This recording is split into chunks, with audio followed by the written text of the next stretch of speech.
Donc je veux vous présenter un travail qui a été fait avec Aline Bostan, ici présent, et Steve Meltzer, qui est un peu plus loin, sur effectivement des marches qui vivent dans un cadran. Alors vous allez me dire, comme souvent, la nouveauté, c'est qu'on essaie d'envisager des pas arbitraires plutôt que des petits pas. Donc de quoi s'agit-il? On se donne un ensemble de pas, par exemple ces 4 pas, et on fait partir des marches de l'origine, et après, elles sont formées de ces pas-là. Alors, si on voulait compter celle-ci, c'est facile, hein, il y en a 4 puissance n en longueur n. La difficulté vient de ce qu'on veut compter celles qui sont confinées dans le premier cadran de l'espace. Donc, il y en a un nombre Q de n qu'on cherche à déterminer. Et puis, plus généralement, on s'intéresse à un raffinement du problème où on prescrit non seulement le nombre de pas, n, mais aussi les coordonnées IJ du point d'arrivée. Donc ça nous donne un tableau de nombres QIJN, qui est un tableau tridimensionnel, et qu'on range dans une grosse série génératrice, comme souvent, qui s'appelle Q comme cadran. Donc là, je vous demande de vous souvenir un peu de la notation. Donc la variable T, c'est la variable principale de taille qui code la longueur des chemins, le nombre de pas. Et puis à côté de ça, vous avez 2 variables annexes, X et Y, qui codent les coordonnées du point d'arrivée.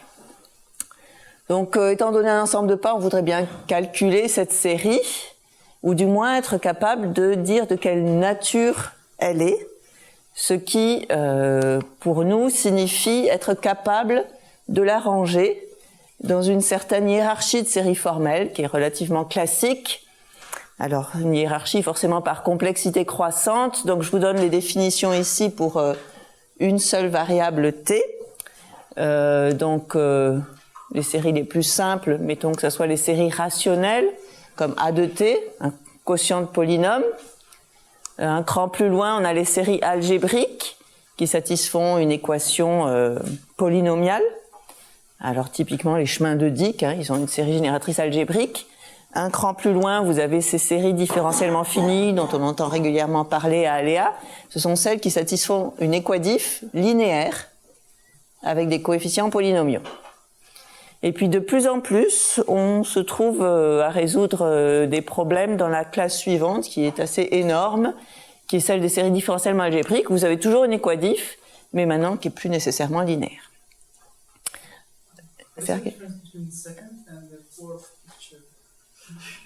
The second and the fourth picture. Yeah, the second and the fourth level. Second. Avoiding permutations, or what is it? Second and fourth. So it's a joke regarding the picture, or?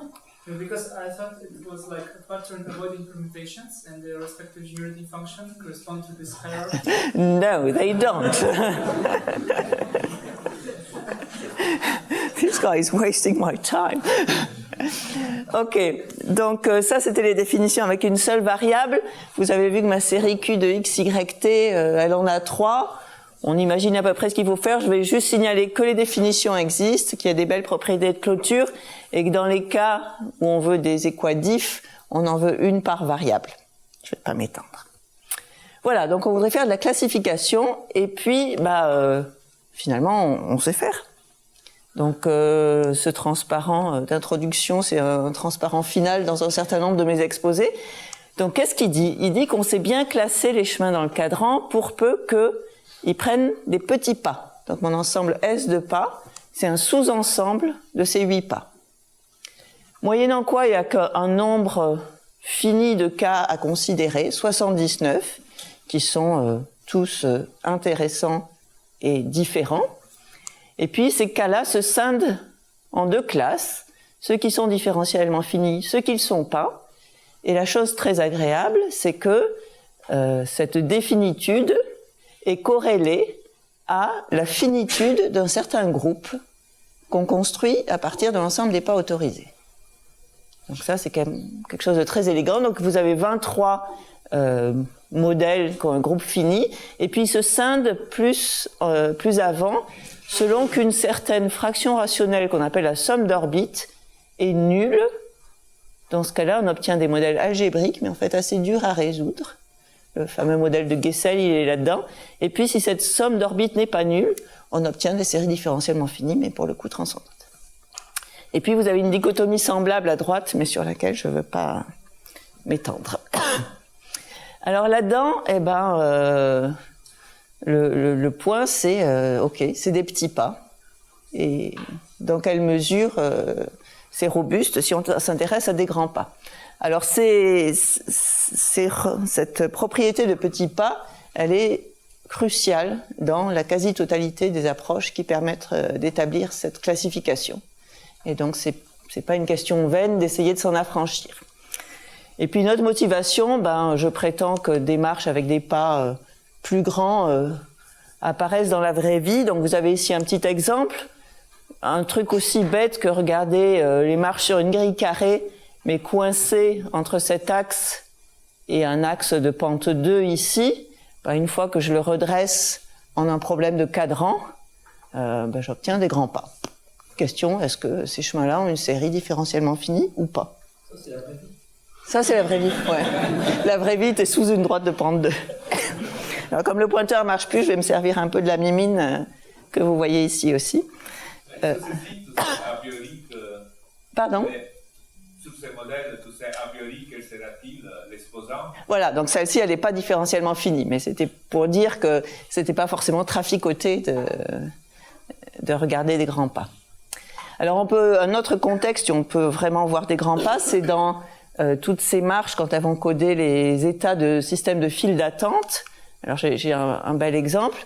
À une file d'attente, plusieurs clients peuvent arriver en même temps, plusieurs clients peuvent être traités en même temps, et donc ça correspond à faire des grands pas. Et puis un autre exemple que j'aime bien, qui est relativement récent, c'est une très jolie bijection qu'ont trouvé Rick Kenyon et ses co-auteurs entre certaines cartes. Donc vous savez que j'aime bien les cartes. Alors des cartes équipées d'une orientation qu'on appelle bipolaire, du sud vers le nord, et qui se codent bijectivement par des chemins du cadran avec certains pas qui peuvent être grands et qui sont grands dès qu'il y a des faces ici qui sont plus des triangles. Voilà, donc ça fait plein de motivations, je pense, pour essayer de s'affranchir de cette hypothèse de pas petit. Donc ce que je voudrais faire, c'est la chose suivante, c'est vous présenter, alors de façon ambitieuse, une approche générale pour ces problèmes dans le cadran. Évidemment, elle est générale et elle résout juste certains cas, ce qui n'est pas une surprise, puisque là, il y a des choses de difficultés très complexes. Et donc, plus précisément, si on regarde cette méthode sur les chemins à petits pas, ce qu'elle résout, c'est ceux qui ont un groupe fini et une somme d'orbites non nulles. Donc, c'est les 19 cas qui étaient en fait les plus faciles dans le travail qu'on avait fait avec Mardi Mishna en 2010. Et qu'on avait déjà résolu de façon uniforme, et c'est cette solution uniforme qu'on va essayer de généraliser. Alors, ce que je vais faire, c'est, je vais prendre, en fait, pour vous présenter cette méthode, je vais prendre un modèle à petits pas, je vais le résoudre selon cette approche, et essayer de vous faire envisager, alors c'est une résolution en 4 temps, je vais essayer de vous faire envisager, alors, vu le temps dont je dispose, peut-être sur les 2 premières étapes, ce qu'est la généralisation à des pas arbitraires. Et puis, s'il reste quelques minutes à la fin, je vous donnerai un peu une idée de ce que sont les 2 autres pas.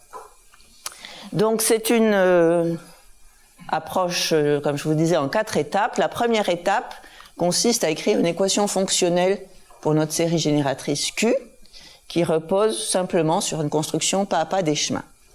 Sa particularité, c'est qu'elle fait apparaître non seulement la série principale, mais aussi certaines séries qui dépendent de moins de variables, par exemple x et t seulement, qu'on appelle des sections.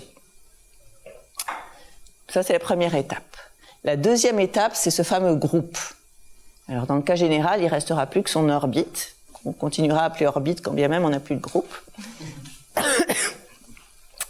La troisième étape consiste à combiner ces 2 ingrédients, une équation dans une main, l'orbite dans l'autre, pour essayer de fabriquer une autre équation fonctionnelle dans laquelle on s'est complètement débarrassé de ces sections.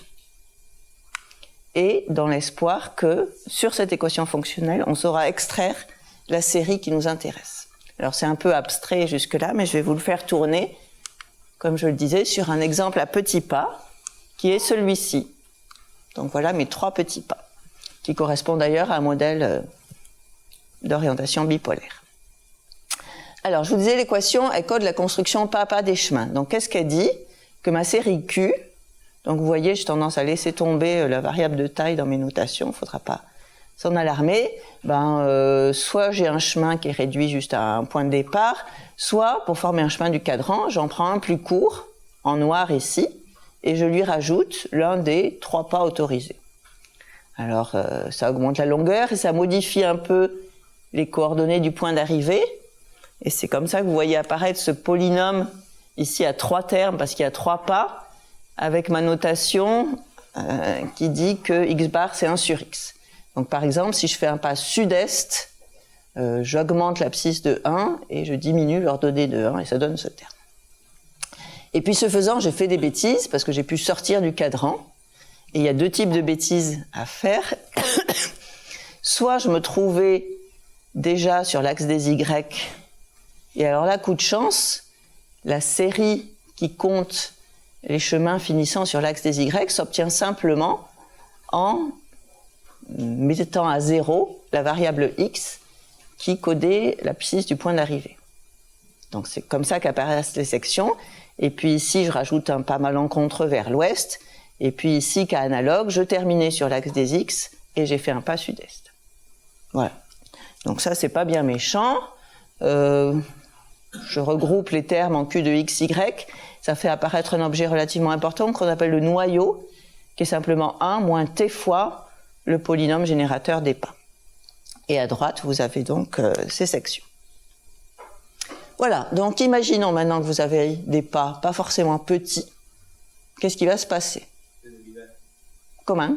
Il y a des dérivés sur la section. Voilà, on peut les voir comme des dérivés. Donc prenons, ça sera toujours mon exemple à grands pas, donc qui correspond à des quadrangulations bipolaires. Donc il se passe plusieurs choses. Donc vous avez ici toujours 1 moins t fois le polynôme des pas. Alors maintenant, c'est plus, on peut avoir du degré plus grand et des évaluations plus petites dans ce polynôme de Laurent. Et puis à droite, alors on reconnaît un terme qu'on avait déjà ici, là, qui correspond au pas sud-est et au mouvement interdit à cause de ce pas. Mais plus intéressant, si on veut faire un pas moins 2, celui-ci, on ne peut pas le faire si on est à l'abscisse 0, et puis on peut non plus pas le faire si on est à l'abscisse 1. Et puis là, vous avez encore un interdit qui vient de ce pas diagonal. Donc qu'est-ce qui se passe? Le noyau devient un polynôme de degré plus haut, valuation plus petite éventuellement. Et puis l'autre phénomène, c'est qu'il y a plus de sections à droite. Alors s'il y a des pas qui reculent beaucoup, les pas qui avancent beaucoup, ils ne posent jamais de problème, ils ne vont pas multiplier les sections. Donc toujours est-il que cette première étape, ça va se faire toujours et sans douleur. Alors j'en viens à l'étape que je voudrais détailler un peu plus, qui est la construction de ce groupe et de son orbite. Je reviens à mon exemple à petits pas, où vous avez ici donc un petit polynôme des pas, S comme steps, et la construction du groupe est basée sur l'observation suivante. Les 2 transformations rationnelles que je vous propose, phi et psi, ne changent pas la valeur de S. Alors, comment sont-elles construites? Donc, pour chacune, je veux ne pas toucher à l'une des coordonnées. Donc, par exemple, phi ne va bidouiller que la première coordonnée et psi ne touche que la seconde. Et en plus, je veux laisser le polynôme des pas inchangé. Donc, imaginons, voilà mon polynôme des pas en x, y. Je ne veux pas toucher le x. Donc, x bar, il reste x bar.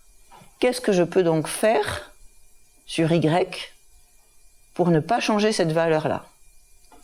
Je n'ai pas l'embarras du choix, en fait. Il faut que y devienne x, y bar. Et dans ce cas-là, c'est pas dur de voir que xy bar devient y. Donc en fait, ces transformations, qui sont toujours simples à décrire dans le cas où on a des petits pas, elles consistent toujours, dans le polynôme des pas, à échanger la partie en 1 sur y et la partie en y. Voilà, alors c'est pas dur de voir que c'est des involutions. Et donc deux involutions, ben, on peut les composer et elles engendrent un groupe diédral qui peut être fini ou infini et qui, dans le cas présent, est d'ordre 6. Si tu avais plus de pas, c'est forcément le grec conventionnel, ça peut pas être des trucs. Si tu avais plein de là, tu as que 3 pas. Oui, c'est toujours, finalement, tu fais ce qu'il faut pour que, donc, dans ton polynôme des pas, tu as y fois, mettons, a plus de x, où a plus est un polynôme de Laurent x, plus 1 sur y fois a moins de x. Et donc, tu veux que ton y,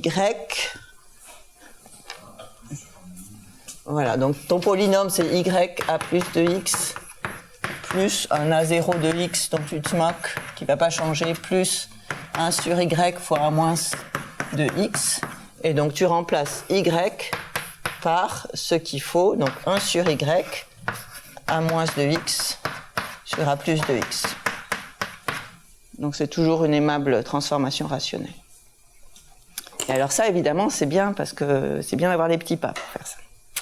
Donc ce que je veux faire, c'est vous donner une description des termes légèrement différents de cette orbite qui va passer au cas des pas arbitraires. Donc j'introduis une terminologie, je dis que la paire, mettons les deux paires que j'ai fabriquées, donc par exemple x bar y, je dis qu'elle est adjacente à xy au sens suivant. On a une coordonnée en commun, ici la deuxième coordonnée, et le polynôme des pas prend la même valeur. Et puis même chose pour l'autre paire que j'ai fabriquée.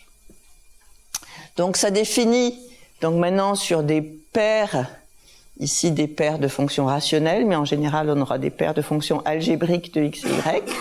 Ça définit une relation qui est réflexive et symétrique.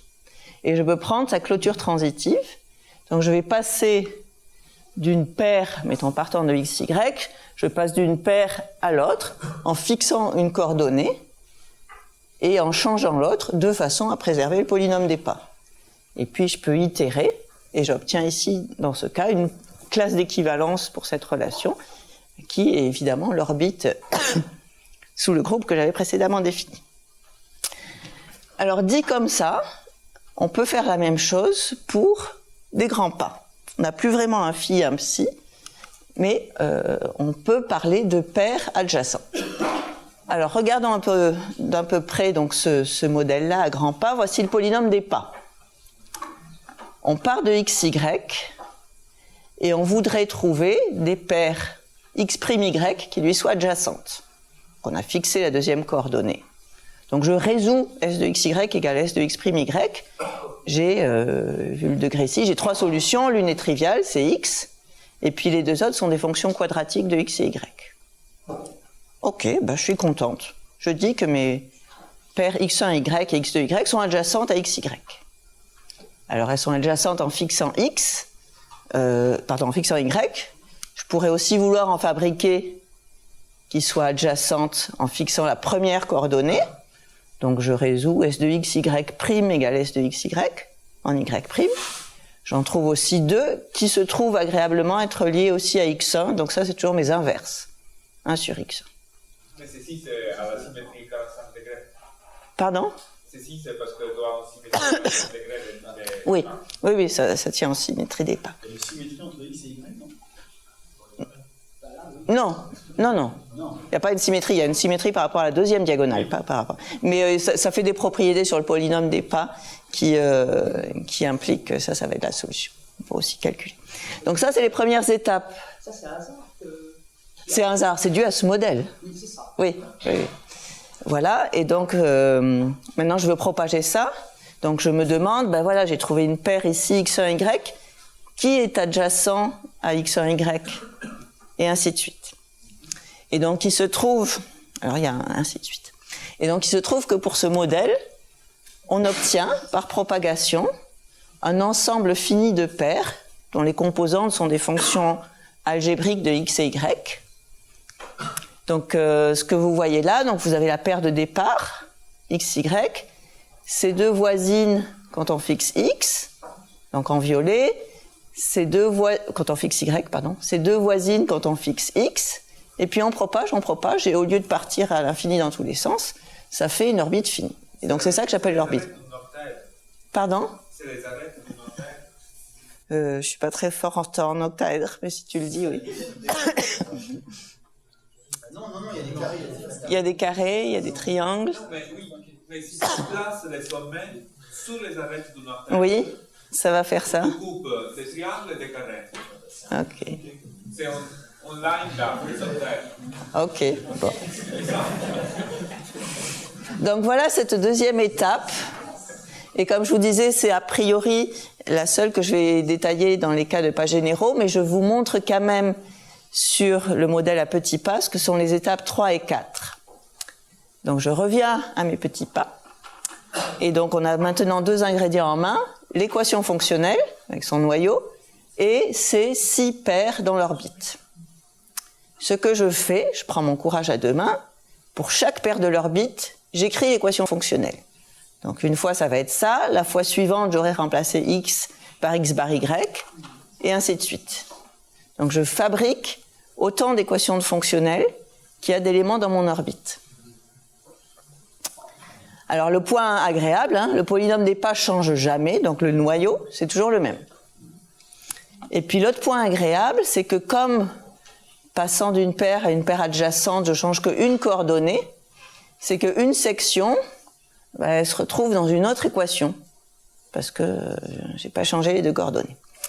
Et donc le jeu, ici et en général, c'est de chercher s'il y a une combinaison linéaire de ces 6 équations dans lequel j'ai éliminé toutes les sections, tout ce qui est à droite. Alors là, c'est pas très méchant, il suffit de prendre une somme alternée, et c'est la seule façon d'éliminer toutes les sections. Donc on prend notre somme alternée, alors à gauche c'est moche, le noyau fois une grosse combinaison linéaire est égal à quelque chose qui à droite du coup est simple, et c'est ça la somme d'orbites que vous avez vu dans ma classification qui décide si on est algébrique ou pas. Donc je divise par le noyau, et maintenant je prétends que tout est cuit pour la 4e et dernière étape, qui consiste à extraire de ce gros bazar la série qui m'intéresse, qui est celle-ci. Et pourquoi c'est facile ? Donc je suis dans un monde de séries en T, la variable de longueur, dont les coefficients sont des polynômes de Laurent en X et en Y. Mais si je regarde un peu plus près, dans ce truc-là, donc ça c'est la série des chemins du cadran, j'ai que des puissances strictement positives de X et Y. Bon. Ici, j'ai que des puissances strictement négatives de X, à cause de ces X bar. Là aussi. Là, tous les monomes sont positifs en X mais négatifs en Y, et là, ils sont négatifs en Y aussi. Donc, morale de l'histoire, si je vois ce terme de droite comme une série en T avec des coefficients polynomiaux, et si je pêche là-dedans juste les monomes qui sont strictement positifs en X et en Y, j'ai trouvé XY fois Q. Donc, cette forme-là est mûre pour une extraction. Voilà, alors, c'est ça l'approche en 4 étapes. Donc, déjà dans le cas des petits pas, elle marchait que dans un certain nombre de modèles. Donc, où est-ce que ça peut godailler ? Donc d'abord, cette orbite peut être infinie. Ah, ça arrive. C'est étrange de s'attendre qu'il est fini, c'est un miracle. C'est un miracle, mais les miracles arrivent, parfois. Par contre, l'équation fonctionnelle, c'est toujours OK. Alors, il y a une nouveauté dans le cas des grands pas, qui donne un peu le frisson. Dans le cas des petits pas, l'équation sans section, c'était toujours cette somme alternée, on avait un groupe diédral, tout gentil. Là, vous avez vu une orbite pour un problème à grands pas, ça part un peu dans toutes les directions, et on a des cas, par exemple celui que je vous ai montré, où on a plusieurs équations sans section, donc plusieurs combinaisons linéaires différentes. Il faut un peu comprendre laquelle il va falloir choisir. On n'avait pas tombé sur des cas où il n'y en avait pas, alors que parfois le problème paraît surdéterminé, donc il y a des zones d'ombre ici. Et puis finalement, donc, On avait déjà des cas, quand cette somme d'orbites était nulle, où l'extraction était impossible. Là, il y a aussi des cas où on s'arrache un peu les cheveux pour justifier que Q de XY est bien la partie positive de ce qu'on a à droite. Est-ce Oui. que le fait que l'orbite soit finie ou infinie, c'est toujours quelque chose qu'on arrive à voir? Oui. Alors, on a un algorithme, donc tu vas voir, on a un algorithme qui tend à repérer les orbites finies. Alors, c'est un semi-algorithme, parce qu'il nous dit pas. Mais après, on a des critères pour prouver que les orbites sont infinies. On n'est pas certain d'avoir toujours un algorithme. En fait. Non, non. Alors, donc vous aviez la partie pessimiste, où est-ce que ça peut planter? Ça peut planter à plein d'endroits. Et ça marche aussi de temps en temps. Donc, par exemple, dans les cas des chemins qu'on appelle Hadamard, alors qu'est-ce que c'est? On a des pas horizontaux quelconques, et puis le reste, c'est un produit cartésien. Et dans le cas des petits pas, sur les 19 qu'on sait résoudre par cette méthode, il y en a quand même 16 qui sont Hadamard. Et puis, je vous ai montré un cas de quadrangulation bipolaire. En fait, on peut faire des p-angulations bipolaires. Ça correspond à ces pas-là. Et donc, on a montré, entre autres choses, avec Éric Fusy et Kylian Rachel, que la méthode s'applique pour tous ces modèles. Et donc, elle s'applique, ça veut dire quoi? Orbite finie, première chance. Et la série, différentiellement finie, s'exprime comme la partie non négative, alors plus dans une fraction rationnelle, mais dans une fonction algébrique qu'il faut développer dans un ordre adéquat. Et puis, je pense à un truc assez encourageant, c'est l'étude suivante. Donc, on a essayé de faire du systématique. On a dit, OK, je prends les pas dans -2, -1, 0, 1 au carré. Donc, j'autorise des pas un peu grands, juste qui reculent. Donc, des modèles comme ça, vous en avez 13 000. Il y en a 240 qui ont une orbite finie. Il vaut mieux avoir un programme pour les repérer. Il n'y a pas beaucoup de types d'orbites. Il y en a essentiellement 5. Alors, dans ces modèles-là, on a de la chance, et je pense que c'est lié à l'absence de grands pas qui avancent, parce qu'on trouve toujours une seule combinaison linéaire d'équations sans section. Donc, on n'a pas de choix. Et il y a 9 cas où la somme d'orbites, ce qu'on obtient à droite, est nulle et où on ne peut pas extraire. Mais dans les 231 autres cas, la méthode marche. Et en fait, sur ces 231, il y en a 227 qui sont Hadamard. Et l'existence d'une équation sans section, Oui. c'est systématique ou... Non, c'est au cas par cas. Il y a des choses à creuser là. Donc, voici ce que fait la méthode. Alors, quelques exemples. Donc, je vous ai dit qu'il y avait 4 modèles qui n'étaient pas Hadamard, mais qui se résolvaient. Donc, c'est ces 4-là. Dans certains cas, on obtient des jolis coefficients hypergéométriques. Et puis, peut-être plus intéressant, les 9 cas, ceux-là, de somme d'orbite 0, qui étaient les 4 cas algébriques dans le cas de petits pas, donc les Guessel et Crevras. Donc maintenant, on en a 9 de cette sorte-là, pour lesquels ce qu'on a fait, c'est de la divination. Alors notamment avec l'aide d'Axel, qui est très très fort pour engendrer beaucoup de coefficients de ces séries-là. On s'est concentré sur les excursions, donc les marches qui finissent à l'origine. Alors ça a l'air différentiellement fini dans tous les cas, et 2 cas paraissent algébriques, pas les autres. Donc là, on a une différence, il y a des cas avec somme d'orbites nulle où la série sera transcendante. Voilà, donc j'en viens à mon dernier transparent. Il y a manifestement beaucoup de choses à faire, donc notamment sur l'existence de cette équation sans section. Il faudrait étudier de plus près ces cas intéressants. Et puis, ici à droite, donc je vous ai dit, la plupart des cas ont une orbite infinie. C'est en partie lié à l'irrationalité de l'exposant qui donne le nombre asymptotique d'excursion.